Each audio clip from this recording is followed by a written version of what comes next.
काही रेसिपी अशा असतात की त्याचं नाव अवघड जरी असलं तर बनवायला तितक्याच सोप्या असतात. आपण बनवतोय आज बंगालची मिठाई रसगुल्ला.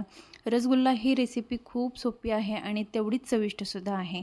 पण बऱ्याच वेळेला काय होतं, आपल्या मनामध्ये दुखदुख असते. बाहेरून आणायचं म्हणलं की भरपूर महाग भेटते आणि घरी बनवायचं म्हणलं की जमेल की नाही, जमेल की नाही या आपण गोंधळात असतो. पण काही गोष्टी आपण मनात ठाम ठरवले की ही गोष्ट मला जमणार आहे आणि मी ही करू शकते. जर असं आपण आपल्या निर्णयावर ठाम असाल तर ही आपली रेसिपी असो या काही कोणता निर्णयसुद्धा असो ते एकदम परफेक्ट जमेल. आधीच भीती जर मनात बाळगली तर ते जमेल की नाही या गोंधळामध्ये आपलं काही ना काही बिघडत असतं. तर असाच एक आपण पदार्थ बनवलेला आहे आणि मनामध्ये अजिबात शंका आणायची नाही की हे माझ्यानं बिघडणार आहे. चला तर त्याच्यासाठी साहित्य आपण काय लागणार आहे ते बघूया. इथं घेतलेलं आहे मी दूध. दूध आपल्याला जर गाईचं मिळालं तर एकदम उत्तम. इथे 1 लिटर दूध घेतलेलं आहे. गाईचं नाही मिळालं तर आपण म्हशीचं सुद्धा वापरू शकता. म्हशीचं दूध यामध्ये का वापरायचं नाही, कारण त्यामध्ये जास्त फॅट असतात आणि जे काही आपल्याला त्यामध्ये पनीर मिळणार आहे ते कमी प्रमाणामध्ये मिळतं आणि म्हशीच्या दुधामुळे थोडंसं रबरी होण्याची शक्यता असते रसगुल्ला. त्यामुळे आपल्याला शक्यतो जर गाईचं मिळालं दूध तर वापरायचं आहे. आता आपल्याला पनीर कशा पद्धतीने बनवायचे त्याच्यासाठी आपल्याला इथं 2 चमचे विनेगर घेतलेला आहे आणि तेवढंच पाणीसुद्धा घेतलेलं आहे. विनेगर जर नसेल तर त्यामध्ये तुम्ही लिंबाचा रससुद्धा वापरू शकता. सेम लिंबाचा रस या पद्धतीनेच टाकून घ्यायचा आहे. या पद्धतीने आपलं गॅस बंद आहे, पाहू शकता. दूध थोडंसं थंड झालेलं आहे आणि दूध तापवत असताना अजिबात वरती साय नाही आली पाहिजे, म्हणजे आपला जे रसगुल्ला आहे ते व्यवस्थित होणार आहे. पाहू शकता इथे मी थोडं थोडं करून हे बॅटर जे आहे आपण मिक्स केलेलं मिश्रण यामध्ये टाकून घेतलेलं आहे. पनीर त्यामध्ये जे आहे ते पूर्णपणे आपल्याला वेगळं झालेलं आहे. आता जास्त वेळ गरम पाण्यामध्ये ठेवायचं नाही आहे. जर पाण्यामध्ये आपण जास्त वेळ ठेवाल तर जे काही आपलं पनीर आहे ते जास्त आपलं रबरी होणार आहे आणि रसगुल्ला मग कडक आणि चिवट होण्याची शक्यता जास्त असते. इथं मी एक खाली पातेलं छोटासा डब्बा ठेवलेला आहे, त्यावरती एक चाळणी ठेवलेली आहे. थोडंसं शक्यतो उंच असावा खालचं, जेणेकरून आपण वरून जे काही पाणी टाकणार आहे ते खाली सांडायला नको. या पद्धतीने आता मी त्या सुती रुमालवरती टाकून घेणार आहे.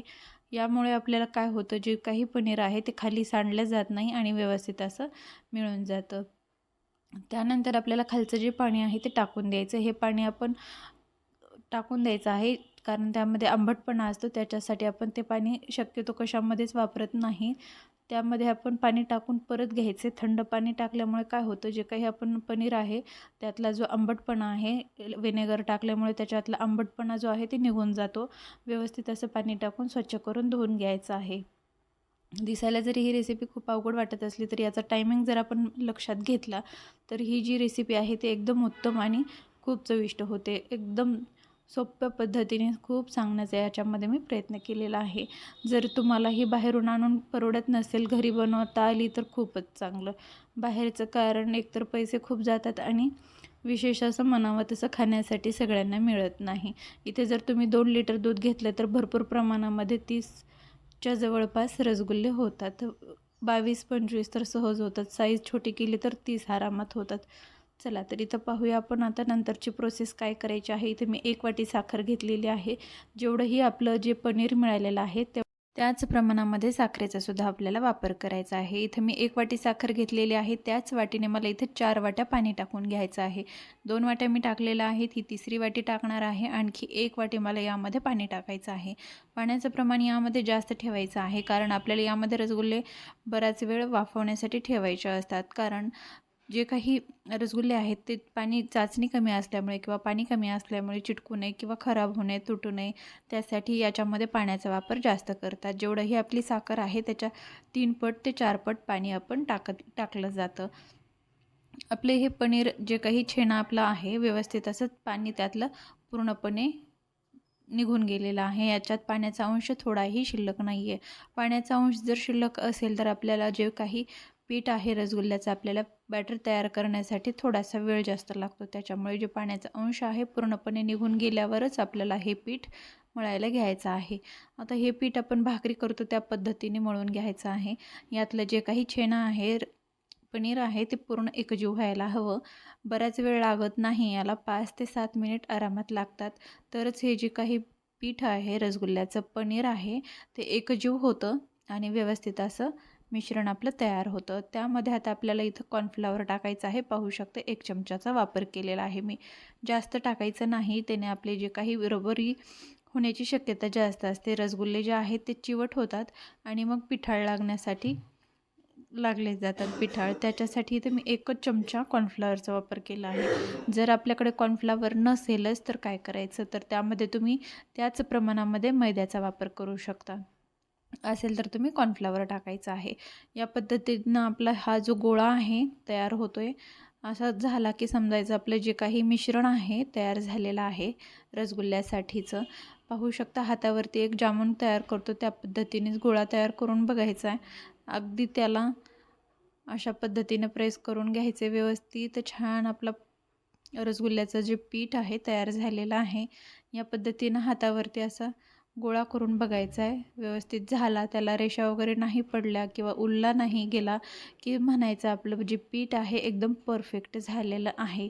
पाहू शकता व्यवस्थित असं झालेलं आहे. तर हे म्हशीचं दूध असल्यामुळे पाहू शकता थोडंसं हातावरती माझ्या तेलकटपणा आलेला आहे.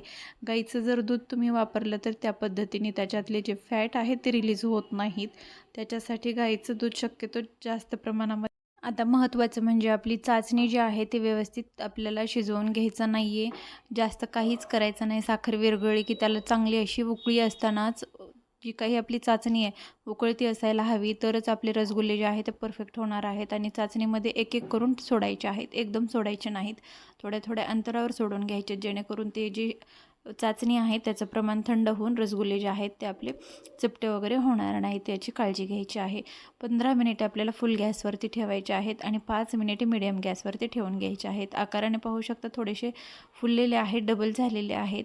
साईज आपण जास्त मोठी रसगुल्ल्याची केलेली नव्हती, तर साईज तुम्हाला इथं समजेलच. इथं पाहू शकता रसगुल्ले जे आहेत ते आपले परफेक्ट असे तयार झालेले आहेत. आता बरेच जण काय करतात, दुहेरी चाचणी करतात. आता ही चाचणी जी आहे आता रसगुल्ल्याची गरम चाचणीमध्ये बराच वेळ ठेवल्यानं काय होतं, रसगुल्ले जे आहेत ते रबरी होण्याची शक्यता जास्त असते. त्यामुळे काय करतात, अगोदरच दुसऱ्या भांड्यामध्ये एक चाचणी याच पद्धतीने तयार करून ठेवतात आणि हे जे काही रसगुल्ले आहेत हे असे काढून बर्फाच्या पाण्यामध्ये टाकले जातात, जेणेकरून जे रसगुल्ले आहेत त्याचा आकार जो आहे ते परफेक्ट राहतो, चपटा वगैरे होत नाही. पण तेवढा गोंधळात जाण्यापेक्षा अशाला असेच ठेवून द्यायचे आहेत. 5 मिनिटे थोडेसे थंड झाले की त्याच्या खाली तुम्ही बर्फाचं पाणीसुद्धा ठेवू शकता एखाद्या बाउलमध्ये आणि हे भांडं त्यावरती ठेवू शकता. जर तसं नसेल करायचं तर थंड झाल्यावरती आपल्याला 15 मिनिटे फ्रीजमध्ये ठेवून द्यायचे आहेत. तर 15 मिनिटानंतर खूप छान सेट होतात. कुठेही आपल्याला डबल चाचणी करायची गरज पडत नाही किंवा मग बाकीच्या झंझटीमध्ये वेळ वाया घालवायची गरज पडत नाही. एकदम मऊ मखमली रसरशीत असे रसगुल्ले जे आहेत ते तयार झालेले आहेत. कुठेही पाण्यात विरघळलेले नाही आहेत. परफेक्ट रेसिपी तुमच्यासोबत मी शेअर केलेली आहे. आशा करते की या व्हिडिओतील माहिती तुम्हाला खूप महत्त्वाची वाटली असावी, माहितीपूर्ण वाटली असावी. जर व्हिडिओ आवडला असेल तर लाईक करा. चॅनलवर नवीन असाल तर नक्की सबस्क्राईब करा.